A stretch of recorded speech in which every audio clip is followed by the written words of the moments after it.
continuing story of Peyton Place.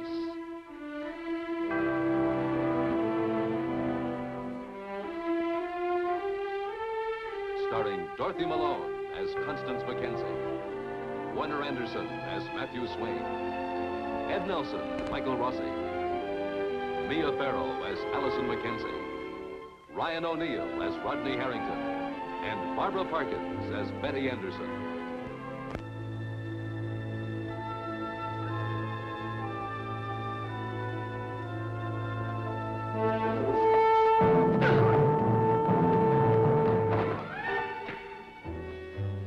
The fight between Norman Harrington and Joe Chernak was inevitable. Norman, excitable, passionate, quick to anger. Joe, brooding, embittered over the loss of his girlfriend, Rita Jacks. Norman was hurt deeply. Joe's taunts about Rita created fresh doubts in his mind.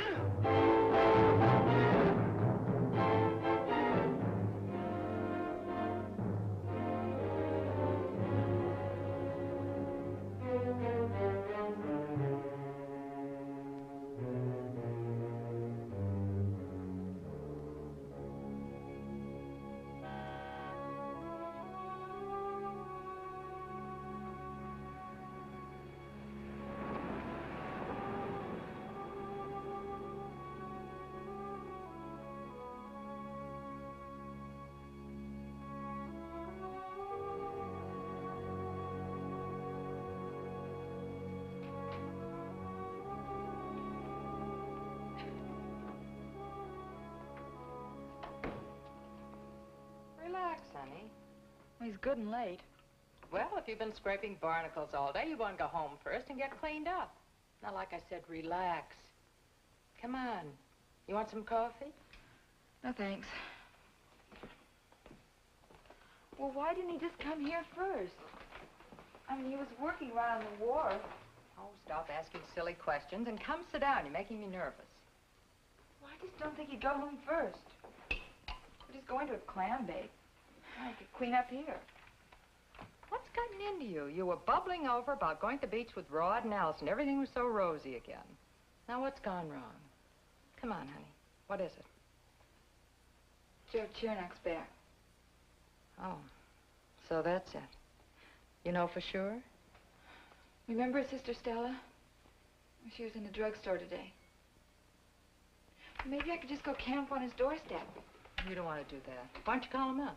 Well, I don't want to bother him. Well, honey, you're bothering me. Now go on to the phone and stop worrying.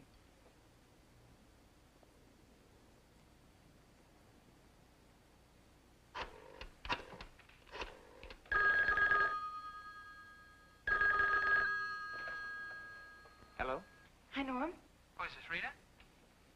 Oh, hi, Rod. Yeah, I was wondering, have you seen Norman? But I thought he was going to pick you up. Well, he was supposed to. He said he'd quit early. Well, you know Norman. All or nothing at all. You know, he's taking his work very seriously. Old Kent's probably discovered how valuable he is and got him working overtime. Well, Rod, you wouldn't kid me, would you? I mean, if he was sitting right there in the apartment with you and didn't want to talk to me? Rita, if Norman were here, you'd be talking to him. What's the matter? You two have a fight again? No. You know, you're talking about one of the last of the rugged unpredictables. Norman may be organizing a barnacle scraping union or giving artificial respiration to a gasping mollusk. He may just show up at your house in a gunny sack and a pith helmet. But he'll be there. Yeah, I guess you're right. I'm sorry I bothered you. Don't be sorry. Listen now, I'm going to pick up Allison and we'll meet you at the beach, okay? Okay. Thanks, Rod. Well? Rod says not to worry about good old unpredictable Norman. So give him a few more minutes and call him again. You'll see, honey. I bet you'll be there.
Connie? Hi. Is your father still coming to dinner? He is. He is. Matt can't make it until later. Want some iced tea, Dad, or something stronger? Oh, anything. Hello, Eli. Connie, The stroganoff shouldn't be too long. how are the returns? Return? Yes, according to my tally at the chandlery, Elliot's anti-David Schuster letter is running well ahead of Mr. Schuster's policy in the hearts of the people. Oh. Well, he's actually not doing too well with the intellectuals at the bookshop. He had 4 against and 1 abstention and only 1 in favor. 1 abstention. You mean to say there's somebody in Peyton Place that isn't interested in Elliot's letter? Who cast the vote for me? Well, Mike Rossi, of course. Connie, I've been after him all day. I wish you'd persuade him not to become the new champion of justice and the righter of all wrongs. Allison. Hello, Grandfather. Well, hello, Allison. Where are you off to? Clambake. Sounds like fun. Dad, can't we drop it for a while? And frankly, I'm sick and tired of thinking about it. Why don't you take a comfortable chair, Eli? Oh, I'd be in that chair for 20 years. Father, before you drop it, can I ask just one question? This afternoon when Mr. Schuster... Yes, Allison. David Schuster and I talked about the letter. And no, I didn't hit him. Look, Allison, I appreciate your concern since I seem to be unable to win your confidence. Now, you know your family. Yes, I do. And I know you think of me as the middle-aged angry man of Peyton Place. But try this on for size. I respect David Schuster. What did he say? Oh, sweetheart. I've been up to my ears in David Schuster all day long. By next week, I'll be able to out-politic and out-pussyfoot everyone in Peyton Place. But right now, I'm just not in very good form. Forgive me. You're forgiven.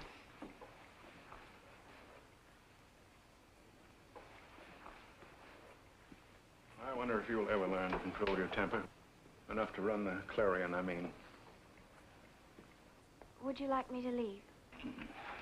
Well, Matt seems to think I will. Maybe Matt doesn't know you. Maybe you don't either. Oh, stay, Allison, if you like. We shouldn't have any secrets. Matt knows me, Dad. He still thinks I can run the Clarion. Elliot, do you remember my father? Sure I do. You were 3 or 4 years old. Martin Peyton drove up in an automobile, about the first one ever to be in Peyton Place. They came in to get some lines and some tackle and stuff, and they left their car running outside. And a bunch of kids, along with your father, gathered around to watch it shimmy and shake and carry on. And old man Peyton, well, he was young then, but he was meaner than an owl. And he yelled out the door and he said, "Hey, you kids, look out, that thing's hungry. It's going to eat you up." Well, of course, they scattered. But your father, he came back with a handful of marsh grass.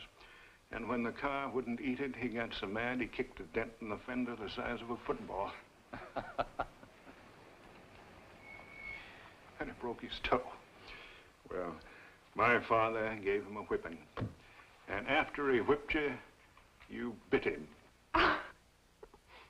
He must have been a terrible child. Old men telling old stories. Dad, I want you to be on my side. I'm always on your side, Elliot. You know that. Hello, Rodney. Hello, Allison. Just a minute, I have to say goodbye.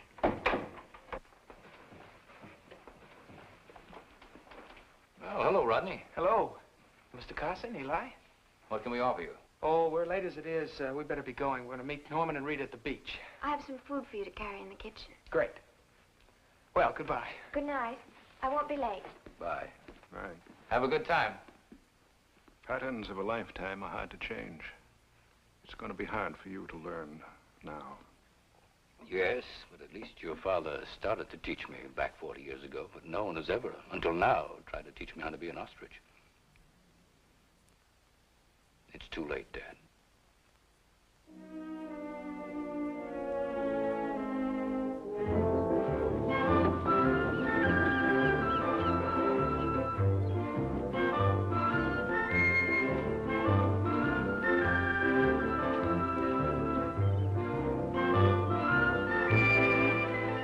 All clear? All clear. 1, 2, 3, scoop.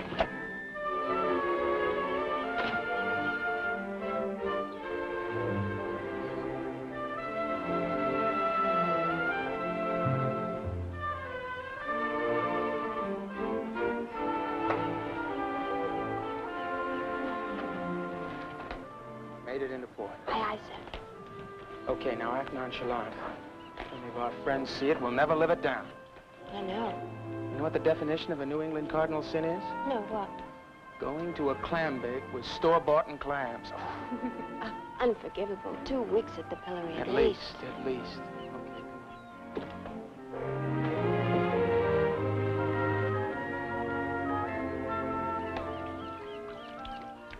Hello, Mr. Charlie. We're in the market for some lobsters and a few clams. Yeah, that makes my day. You know what a lobster looks like? A clam? Help yourself. Thank you. Don't they look ferocious? Hey, take a look at that one. See that one there? Those short, little beady eyes and those pincers? Who does it remind you of? I know. Miss Tushy, the librarian. No, silly great-grandpa Sam Peyton. Oh, yes, he's got whiskers just like the statue in the park. Okay, now I'll go negotiate for Sam. You pick out some clams. Well, we found one.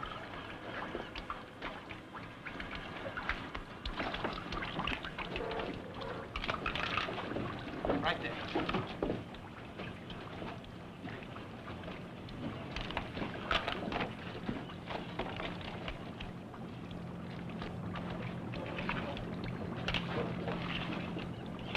How much?